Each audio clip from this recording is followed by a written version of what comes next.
Morning students, civics का chapter number 4 start करने वाले हैं, इसेंशियल्स ऑफ डेमोक्रेसी। तो 3 टॉपिक कवर करेंगे। पहला है एलिमेंट ऑफ डेमोक्रेसी, दूसरा कि कन्फ्लिक्ट एंड द मैनेजमेंट, की जो क्या प्रॉब्लम आ रही है डेमोक्रेसी के अंदर और उनको हम कैसे मैनेज कर सकते हैं, कैसे सॉर्ट आउट कर सकते हैं, और लास्ट आता है लेवल ऑफ कन्फ्लिक्ट, कि कन्फ्लिक्ट के क्या लेवल होते हैं। तो स्टार्ट करते हैं। फर्स्ट टॉपिक है element of democracy. In a democratic government there are certain key element. Democratic government के अंदर कुछ की एलिमेंट्स होते हैं, जैसे कि participation in the making of democratic country. किसी भी डेमोक्रेटिक गवर्नमेंट को बनाने के लिए वहां के लोग जो होते हैं, सिटीजन्स जो होते हैं, वो पार्टिसिपेट करते हैं।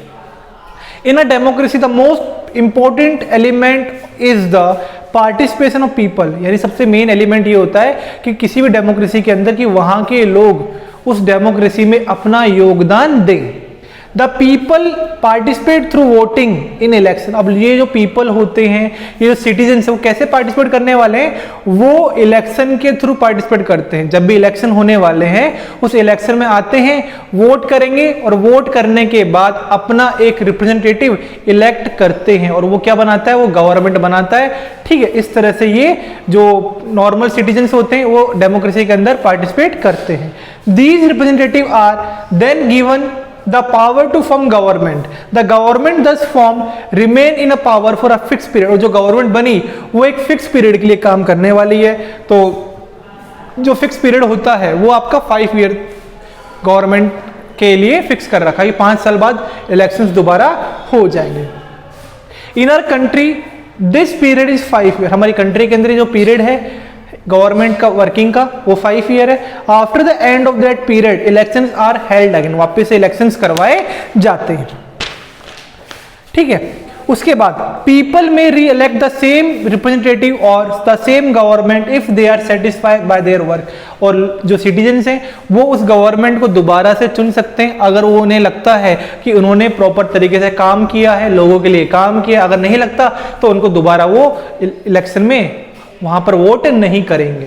ठीक है, अगला जो टॉपिक आता है वो है participation in running the government, कि जो सिटीजन्स है वो किस तरह से पार्टिसिपेट करते हैं जिससे गवर्नमेंट आपकी रन हो पाती है। People elect their representative for a period of 5 year. जो पीपल है, जो सिटीजन्स है, वो गवर्नमेंट को 5 साल के लिए चुनते हैं। But that does not mean that those elected representative can do whatever they want to do in 5 year। इसका मतलब ये नहीं है कि हमने किसी को इलेक्ट कर लिया तो 5 साल में अपनी मनमानी से काम करेगा, नहीं, वो उसे हमारे लिए काम करना है। At that time, it is not possible for the representative sitting far away to get the correct news about the local situation. This can happen due to lower officials of local government not doing their job properly। और इसलिए क्या होता है यहाँ पर कि local news उनके पास होनी चाहिए। जिन पर्सन्स को हमने इलेक्ट किया उन्हें हमारी सिचुएशन के बारे में मालूम होना चाहिए, उसके अकॉर्डिंग वो आने वाले टाइम में अपनी जो वर्किंग है उसको इम्प्रूव कर सकते हैं। People have the right to bring to the notice of the government any shortcoming where the government failed। और यहाँ पर लोगों के पास भी राइट्स होता है कि वो गवर्नमेंट को बता सकते हैं कि गवर्नमेंट की क्या कमियां हैं, किस एरिया में गवर्नमेंट को आने वाले टाइम में वर्क करना चाहिए। ठीक है, इसके लिए क्या होता है, generally people have also right to hold meetings. तो जो पीपल है, सिटीजन्स हैं, वो कंट्री के वो क्या करते हैं, मीटिंग्स करते हैं, धरना करते हैं, ताकि गवर्नमेंट को बता सके कि उनको किसके अकॉर्डिंग वर्क करना है, कैसे वर्क करना है।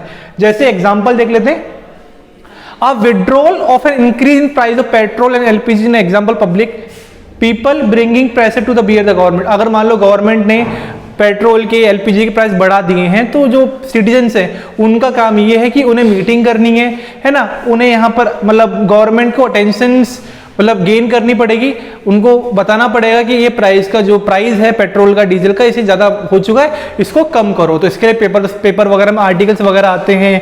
ठीक है, इस तरह से गवर्नमेंट को प्रेशर बनाया जाता है ताकि वो जो प्राइस है पेट्रोल डीजल की उनको कम कर सके। देन थर्ड टॉपिक आता है इसमें आपका फ्रीडम। फ्रीडम की बात करते हैं। There is no democracy without freedom. हम बात करें किसी भी कंट्री में अगर डेमोक्रेसी है तो वहां के लोगों को फ्रीडम मिलनी चाहिए। अगर फ्रीडम नहीं है तो इसका मतलब वहां पर डेमोक्रेसी नहीं है। This freedom refer to the freedom of speech. अब बात करें फ्रीडम किस चीज की मिलनी चाहिए, फ्रीडम ऑफ स्पीच, बोलने की फ्रीडम मिलनी चाहिए, है ना, अपनी चीज़ों को, अपने जो थॉट्स है उनको एक्सप्रेस करने की फ्रीडम मिलनी चाहिए, है ना। वो किसी रिलीजन को प्रैक्टिस करना चाहते हैं, फॉलो करना चाहते हैं, उसको फॉलो करने की परमिशन उनको मिलनी चाहिए।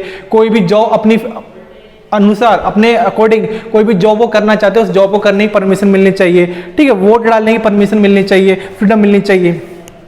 तो इसे क्या बोलेंगे, freedom are enjoy by the people in democracy. ये जो कुछ बेसिक फ्रीडम्स हैं जो डेमोक्रेसी के अंदर नॉर्मल सिटीजन्स एंजॉय करते हैं। देन अगला आता है टॉपिक आपका कन्फ्लिक्ट एंड देयर मैनेजमेंट, कि कन्फ्लिक्ट को किस तरह से मैनेज कर सकते हैं।